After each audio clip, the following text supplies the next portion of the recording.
नमस्कार छात्रों। हिंदी युवक भारती में आप सभी का स्वागत है। हम हिंदी की 12वीं पाठ्य पुस्तक में से देख रहे हैं ओजोन विघटन का संकट, जिसके लेखक है डॉक्टर कृष्ण कुमार मिश्र। इससे पहले हमने पहले भाग में देखा कि वर्तमान युग विज्ञान और प्रौद्योगिकी का युग है, अर्थात साइंस और टेक्नोलॉजी का युग है। दुनिया में भौतिक विकास को प्राप्त कर लेने की चलते हमने अनेक विसंगतियों का जन्म दिया है। विसंगतियों का अर्थात समस्याओं को जन्म दिया है, बुराइयों को जन्म दिया है।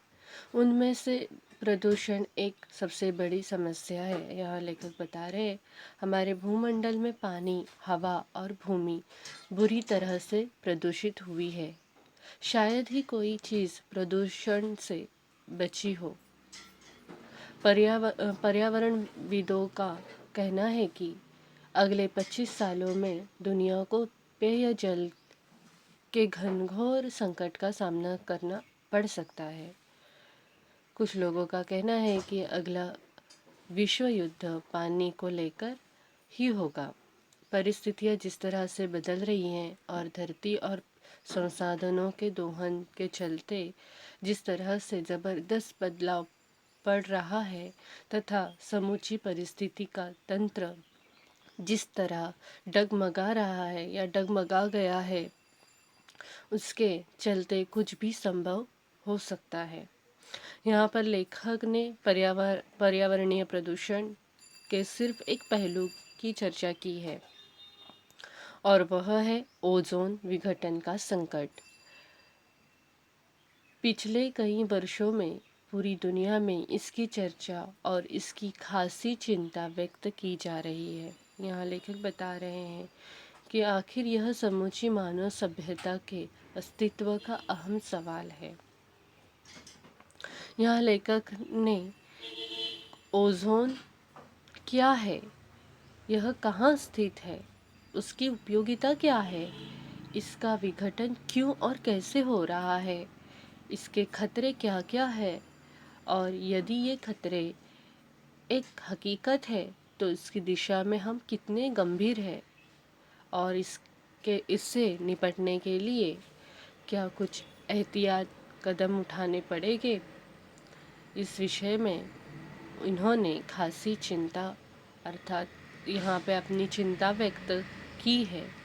अब हम दूसरे भाग में जो दूसरा भाग अध्ययन करने जा रहे हैं, उसमें हम प्रश्नों से या प्रश्नों के द्वारा हम अपने प्रश्नों के उत्तर प्राप्त कर सकते हैं। देखो, पहला प्रश्न पूछा है लेखक ने, यहाँ बताया कि ओजोन क्या है। तो ओजोन एक गैस है जो ऑक्सीजन के 3 परमाणु से अर्थात O3 से मिलकर बनी होती है। यह गैस नीले रंग की होती है। किस तरह की होती है? तो ये नीले रंग की होती है और प्रकृति में तीक्ष्ण अर्थात तेज और विषैली जहरीली होती है। यह मानव स्वास्थ्य के लिए हानिकारक होती हैं और श्वसन नलिका में जाने पर जलन पैदा करती हैं। लेकिन वायुमंडल में मौजूद यही गैस हमारी रक्षा भी करती हैं। यहाँ पर जो लेखक कहते हैं कि ये जो ओजोन क्या है, तो ओजोन एक तरह का गैस है, लेकिन इसके चलते हुए क्या है कि वो हमारी रक्षा भी करती हैं और हमें हमारे सेहत के लिए वह घातक भी है। अब हमारी रक्षा कैसे करती है, यह हमें देखना है कि कैसे करती है। तो यह वह ओजोन गैस है जिसकी वजह से धरती पर जीवन फल फूल सका है।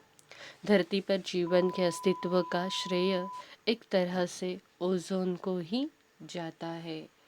इस तरह से हमारी वह क्या करती है, रक्षा करती है कि ओजोन के बिना हमारा अस्तित्व नहीं है। हमारे अस्तित्व का श्रेय केवल ओजोन को ही जाता है, क्योंकि ओजोन जो है वो हमारे वायुमंडल में ऐसे स्थित है जहाँ से सूर्य के गर्मी को अवशोषित करके उससे छान कर नीचे आने देती हैं, अर्थात परबैग पैराबैंगनी किरणें होती है, ये बहुत खतरनाक होती हैं। जो पैराबैंगनी किरणें होती हैं ना, वो बहुत खतरनाक होती हैं, ये हमारे तक नहीं पहुंच पाती है।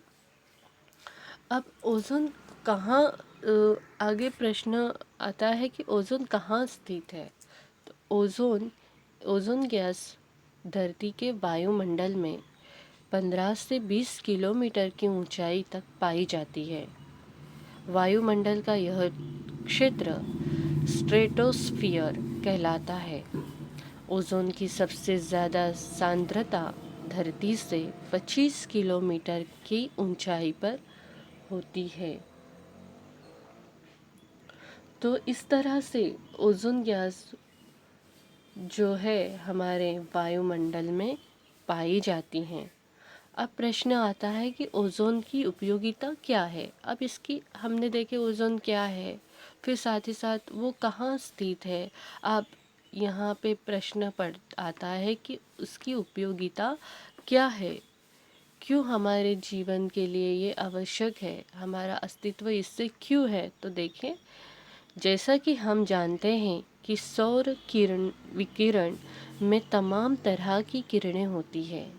सौर विकिरण अर्थात सूर्य की जो किरणें होती है उसमें तरह तरह की किरणें होती हैं। इनमें दृश्य प्रकाश, अवरक्त किरणें और पराबैंगनी किरणें होती हैं। अब वो तमाम तरह की किरणें कौन सी होती है, तो यह दृश्य प्रकाश, अवरक्त किरणें और पराबैंगनी किरणें होती हैं। पराबैंगनी किरणें अल्प तरंग दैर्ध्य की किरणें होती हैं। दैर्ध्य जो होती है, तरंग दैर्ध्य की जो किरणें होती हैं यह अल्प होती हैं। ये किरणें काफ़ी घातक होती है, साथ ही घातक भी होती हैं क्योंकि इनमें ऊर्जा बहुत ज़्यादा होती है। हमारे वायुमंडल में मौजूद ओजोन बाह्य अंतरिक्ष से आने वाली पराबैंगनी किरणों को वह क्या करती है, अवशोषित कर लेती है और उन्हें धरती तक नहीं आने देती। जो पराबैंगनी किरणें होती है वो मानव जीवन के लिए घातक होती है। और यह जो ओजोन जो रहता है, जो हमारे धरती से 15 से 20 किलोमीटर की ऊंचाई पर यह ओजोन की परत जो है, ओजोन वहाँ पर स्थित है, वो यहाँ हमें धरती पर सुरक्षित रखता है इन पराबैंगनी किरणों से। वह धरती पर उसे आने नहीं देता, रोक देता है, क्योंकि वह क्या करता है, उन किरणों को अवशोषित करता है।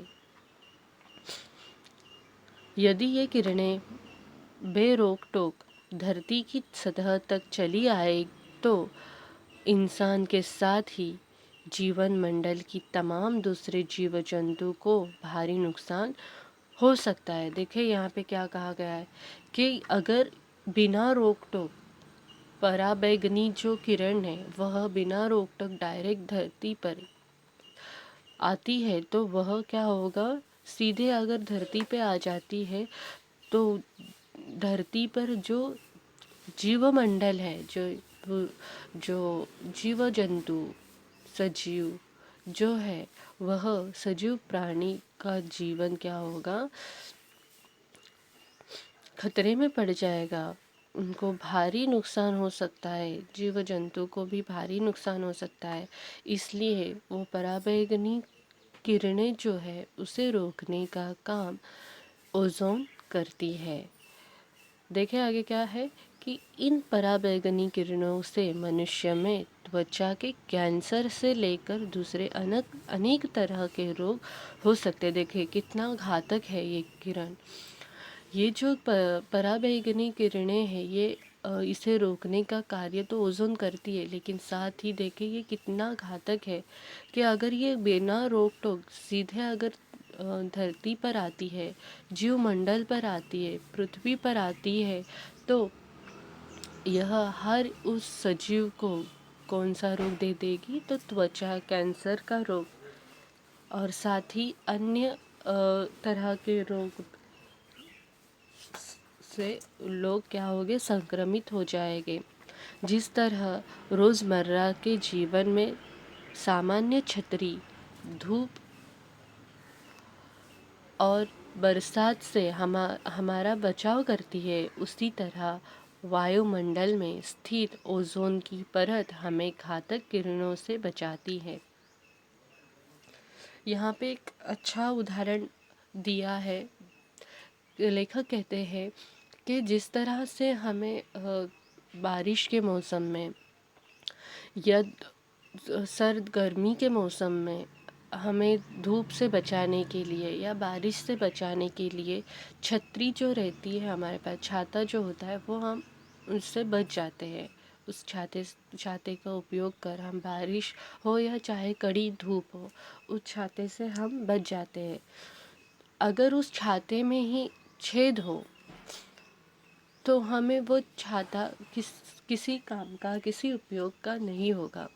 इसी तरह कहा गया है कि यहाँ पे जिस तरह धूप से और बारिश से बचाने का कार्य छाता करती है, उसी तरह इस भयावह पराबैंगनी की जो किरणें हैं उससे बचाने का कार्य जीवमंडल अर्थात पृथ्वी को बचाने का कार्य कौन कर रही है, तो ओजोन कर रही है। वो संबंध जीवमंडल पृथ्वी के ऊपर जो 15 से 20 किलोमीटर की ऊंचाई पर वह स्थित है, जो ओजोन स्थित है, वह जीवमंडल अर्थात पृथ्वी पर जो मनुष्य, फूल, जो सजीव पदार्थ है, उन्हें बचाने का कार्य वह ओजोन कर रही है। एक परत ओजोन की है जीवमंडल के ऊपर, जिससे पराबैंगनी की किरणें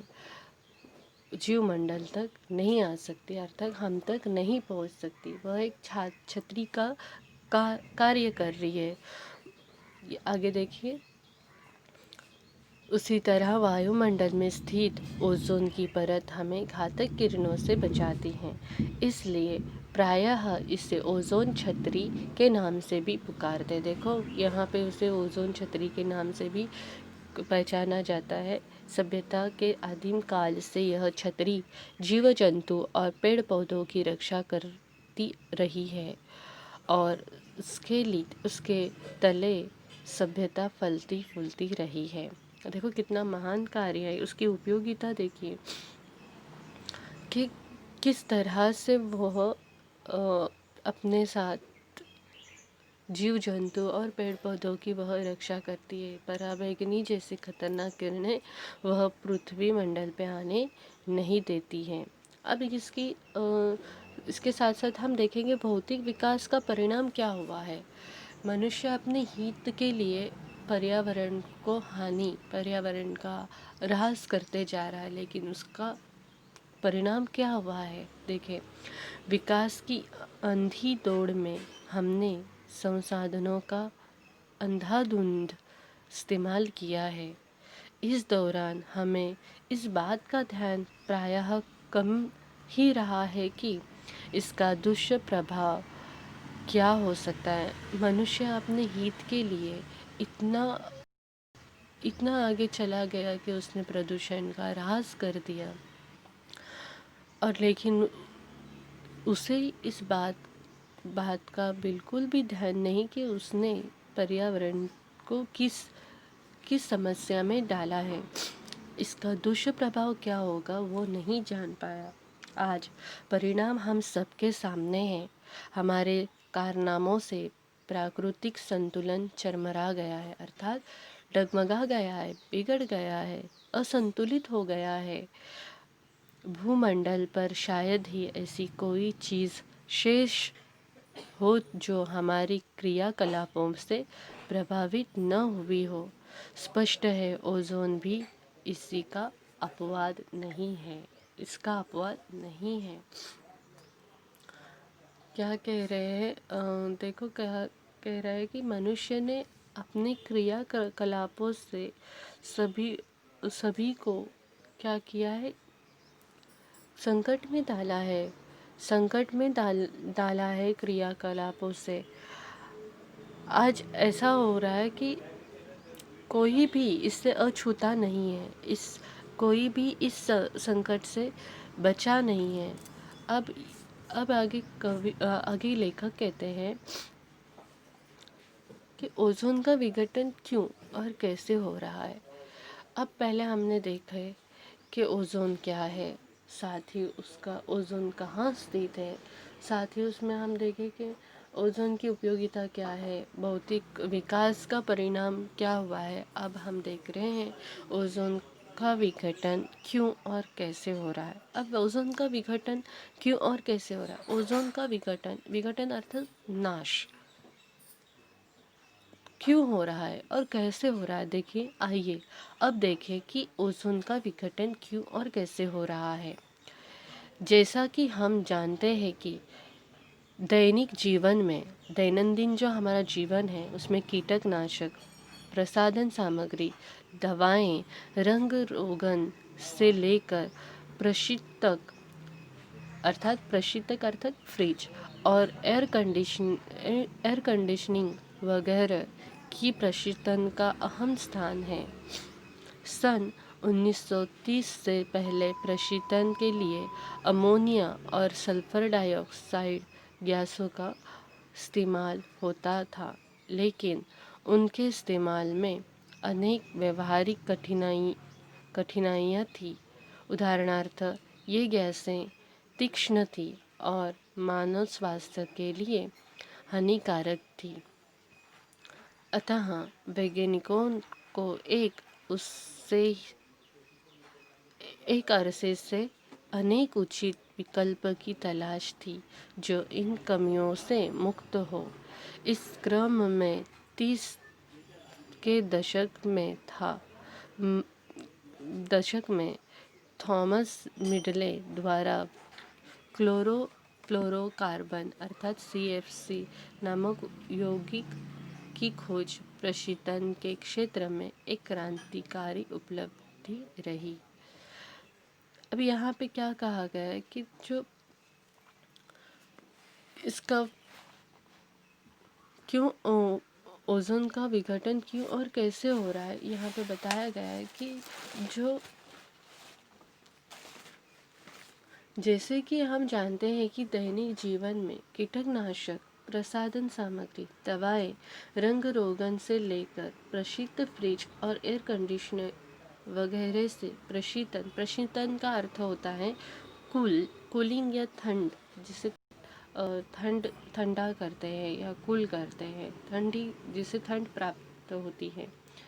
प्रशीतन का अहम स्थान है। एयर कंडीशनिंग अर्थात AC और प्रशीतन अर्थात फ्रिज, ये आप सभी जानते हैं। इसे ठंडा करने के लिए या कूल करने के लिए एक अहम स्थान है। वह क्या है तो 1930 से पहले प्रशीतन कूलिंग ठंडा होने के लिए अमोनिया और सल्फर डाइऑक्साइड गैसों का इस्तेमाल करते थे। ठंडा या कूलिंग करने के लिए अमोनिया सल्फाइड ऑक्साइड का इन गैसों का इस्तेमाल किया जाता था, लेकिन उनके इस्तेमाल में अनेक व्यावहारिक कठिनाइयाँ थी। उनको आसानी से इस्तेमाल नहीं किया जा सकता था क्योंकि उसमें कठिनाइयाँ आती थी। उदाहरणार्थ, ये गैस से तीक्ष्ण थी। अब यहाँ पे देखो उदाहरणार्थ दिया गया है कि ये जो गैसें होती थी वह क्या होती थी, तीक्ष्ण होती थी। तीक्ष्ण यानी तेज होती थी और मानव स्वास्थ्य के लिए हानिकारक होती थी।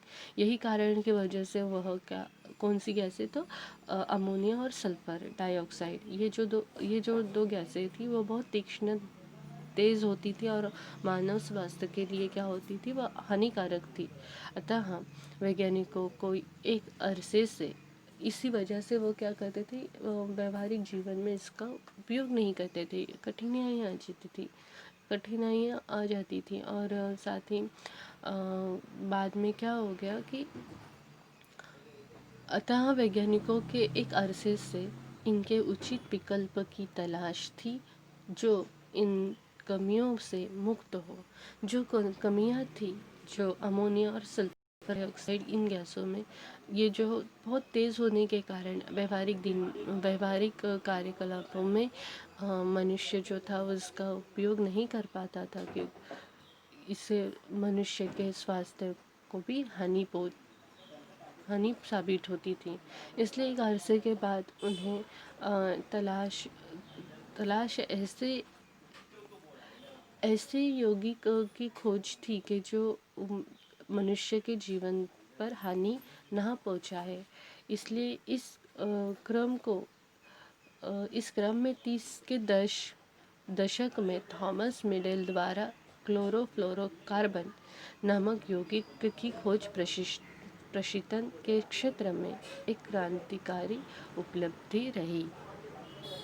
क्या कहा, अर्थात 1930 के लगभग में ही थॉमस मिडले ने, जो वैज्ञानिक है, उन्होंने CFC अर्थात क्लोरोफ्लोरोकार्बन इस नामक यौगिक की खोज की, इस प्रशीतन की खोज की, इस कूलिंग या ठंड देने की गैस की खोज की।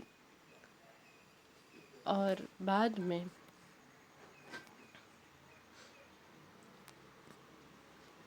क्या हुआ, अध्ययन से पाया गया कि ये रसायन सर्वोत्तम प्रशीतक हो सकते हैं, क्योंकि ये रंगहीन, गंधहीन, अक्रियाशील होने के साथ साथ अज्वलनशील भी थे। देखो, ये जो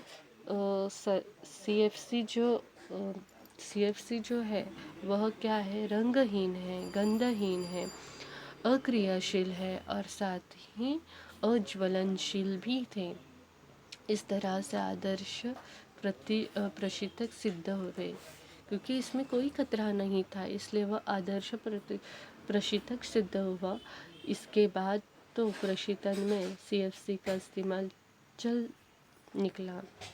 प्रशीतन उद्योग में अमोनिया और सल्फर डाइऑक्साइड की जगह CFC ने ले ली, क्योंकि इसमें कोई खतरा या मनुष्य स्वास्थ्य के लिए कोई हानि नहीं पहुंचने वाली थी। इसलिए जो अमोनिया और सल्फर डाइऑक्साइड जो है वो उसकी जगह किसने लिया, वह CFC ने ले ली। इससे प्रशीतन प्रौद्योगिकी में एक क्रांति सी आ गई। तदनंतर उसके बाद बड़े पैमाने पर CFC यौगिकों का उत्पादन होने लगा और घरेलू कीटनाशक प्रसाधन सामग्री, दवाएं, रंग रोगन से लेकर फ्रिज और एयर कंडीशनर में इनका खूब इस्तेमाल होने लगा। अब हम देखते ही हैं कि किस तरह से दवाइयों के लिए भी फ्रिज का इस्तेमाल किया जाता है। एयर कंडीशनर जहाँ वहाँ हम देखते हैं AC लगाई जाती हैं। पेड़ों के लिए भी AC की ज़रूरत होती है। कुछ खास ऐसे पेड़ होते हैं जो सिर्फ AC में ही बढ़ते हैं।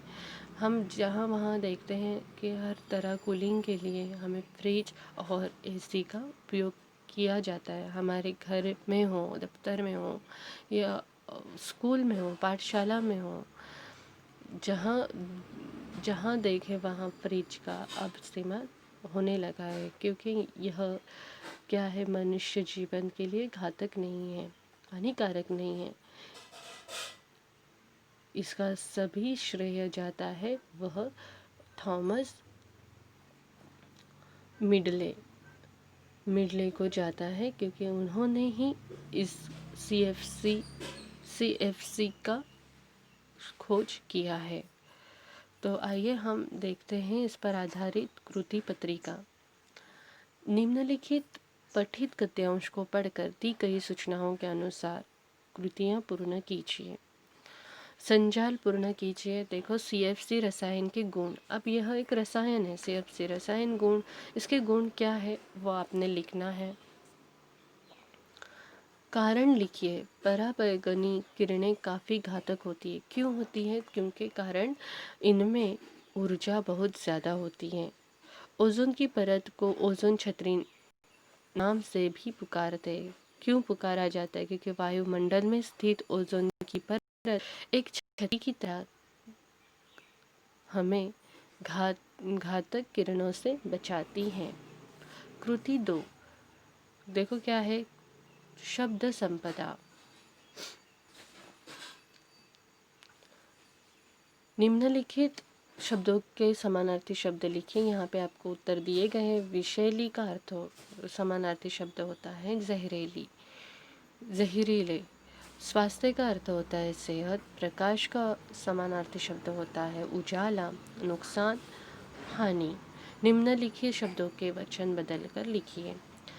अब यहाँ पे वचन बदलना है। गैस गैसें, नालिका नालिकाएं, किरणें किरण, छतरियाँ छतरी। विलोम शब्द लिखिए। देखो क्या है? विघटन संगठन। जहाँ नाश है वहाँ शुरुआत है। आदर्श अनादर्श, जीवन मृत्यु, उचित अनुचित। अब यहाँ